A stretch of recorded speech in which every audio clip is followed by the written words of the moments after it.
From almost everything that I do nowadays. I was one of the founders of this organization, and I can't tell you how proud I am to see so many fine young people here, so many fine young faces, and looking forward to meeting and talking to some of them about their futures, which will undoubtedly be something different from what those of us who came along 40 years ago have done. I think there's never been a time when there's been more opportunity for young black professional people, regardless of their training. And I think architecture as a training is something that really can really work in many different locations. Some years ago, the Institute did a study of architects who had been trained but had licensed, but had never worked for architects. And the majority of them found lucrative careers and they enjoyed life very much. So whatever you do as you go through the various stages of your training and your developing practice and developing associates, never think too narrowly of what you're capable of doing. Always think in a broad sense about what it is the skills that you've had to put together as far as you've come.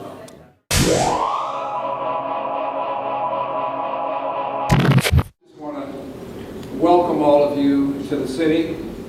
Thank all of you for coming to our city but I can see us making progress. And for those of you who will take the opportunity to look at what's happening downtown, to look at what's happening midtown, to look at some of the history that we have here in our city, and most importantly, the opportunity that is now before us. Ladies and gentlemen, I would like to introduce you to the selected of God choir that you just saw today in this video.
This opportunity comes once in a lifetime.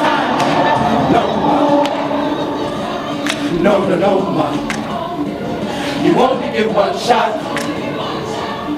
Opportunity, lifetime. NOMA. NOMA. You only get one shot.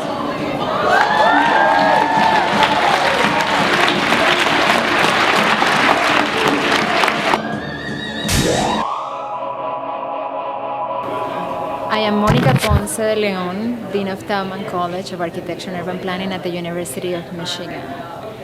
NOMA has been in existence for most of my life. I was 3 when NOMA was founded. And I was asked today, what does NOMA mean to me? NOMA is, for me, a strength in numbers. NOMA really represents power, the power to get together and walk shoulder to shoulder so that as we move forward, we advance not only the discipline, but also ourselves. To speak about my own work in the context of my own identity. So, I think it's difficult for us to separate who we are from what we do. We would like to think that they're separate, but they are not. So before I get started, I thought I would tell you a little bit about myself. I was born in Caracas, Venezuela, and I came here as a teenager. I'm actually the first one in my family to attend college. And as a Hispanic girl, my parents wish I had actually stopped at the undergraduate level. They were hoping that I would get married and have kids right away. And they were mortified when I got into graduate school and I actually went away from home to graduate school. I lived at home during my undergraduate. When I pulled all-nighters, my mother would come to school with breakfast and coffee to check if it. So, first story. When I was named the dean at Tauman College, I got a lot of phone calls from the press. And it was quite interesting for me because the first question always out of the person interviewing me was, are you going to quit your practice now that you've become a dean? And I tried to explain, well, there is actually a long history of practitioners that have become deans and have maintained their practices. This never deterred the questioner from continuing to wonder if in fact I could balance being a practitioner and being a dean. So I will move on and then actually cite examples like Bob Stern or like the Dean at Toronto who are blacking out, George Bayer. And still they will test me and say, well, but do you really think that you can do it, that you can balance it? You know, I actually had a conversation with Bob Stern about this, and I asked him if he's still a dean. I've asked him if he has ever been asked this question, and he claims that never once he has been asked this question. Second story. One of the most exciting moments for me as a dean was when at the end of my first year in deanship, the Latino Student Association at the University of Michigan asked me to do the keynote speech at their graduation. I was really honored to do this. And I was having dinner with faculty members from the Tauman College the night before, and I was explaining that I needed to leave early because I wanted to prepare my speech or finish preparing my speech. And a faculty member looked at me in disbelief, and he asked me if I consider myself Latino. Now, I really tried not to laugh, but it was a little hard, and you can hear my accent, so I said to him, well, where do you think this accent comes from? And then, you know, full of the curiosity really got the better of him, and he made things a little worse for himself. And then he asked, well, do you really want to be thought of as Latino? And I, you know, this is a relatively young faculty member, I'm a new dean and he's dean. I didn't want to make him feel bad, and he's a good person. I don't think he had any idea how demeaning or insulting that actually was to me.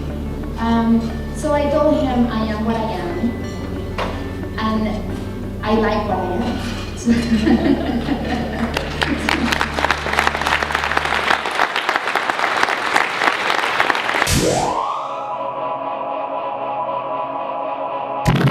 To me, Yes, sir. an opportunity to give back. It's a vehicle to give back as a mentor. I'm a 3-time president of NOMA. I've been following NOMA since my early days in college, and to become a member, a professional member, and have the opportunity to serve as president is just a blessing. For me, NOMA is a way for us as students to be exposed to the profession and to create a future for the diversification of the field. So it means quite a bit to us and gives us a lot of opportunities for the future, especially trying to get jobs. And you're on. I'm Dr. Curtis Salter. I'm the Dean of the School of Art, Design, and Architecture at Judson University, which is in Elgin, Illinois. And more importantly, I'm a graduate of HBCU, Tuskegee University. And I'm excited to be here at the NOMA convention. One of the things that I see that our profession is going through is obviously a diversity shift. It's a demographic shift that's taking place. And we have a lot of students that are out there in that shift. And a number of them are beginning to go to HBCU schools and community colleges. Well, I see us moving in that direction. Now, at the university I'm at, I do see a large number of those coming in from different diverse communities. Now, NOMA plays a major part in responding to our students by allowing them to see who's in NOMA, who is the NOMA leadership, who the NOMA practitioners are. So I'm excited to be a part of that and allow them to see who the next generation of NOMA leaders will be. And they will be coming from this diverse community as well. So I'm excited to be here, and I'm glad to be a part of NOMA. Go NOMA. Hi, I'm David. I'm from Washington University in St. Louis. I'm here for the student competition. This year is in Corktown, which is the urban side. It's really big. And this is 40th anniversary of NOMA's. Okay. So how does it relate to you, and what were you hoping to find? Well, first of all, NOMA is an organization for minorities. I'm an Asian, so I'm one of the minorities as well, and I really like to join forces with my African American peers to help each other and engage in architecture. My name is Taylor. I'm from San Francisco, California, and I came out to this NOMA convention because it was in Detroit, which I've never been to, and seeing the new light that Detroit can be put into, and also trying to make connections and see where I want to go in my next year when I graduate. My name is Bridget Farmer. I'm pursuing my Master's in Architecture and Structural Engineering, and I am here in Detroit. This is my first conference. Really my purpose for coming here was to kind of get direction on how to better lead our chapter at the University of Buffalo. We're a very new chapter, and to also get some connections in architecture and engineering. Sure, NOMA means to me design professionals coming together to teach each other and assist each other and expand our visions for what's possible, and to really have some kind of bragging rights about what it is we're accomplishing out there, and to kind of stir things up as well to get people to look at issues that maybe we don't a lot of part of the year. So it's a great conversation, it's great education, and there's a lot of love.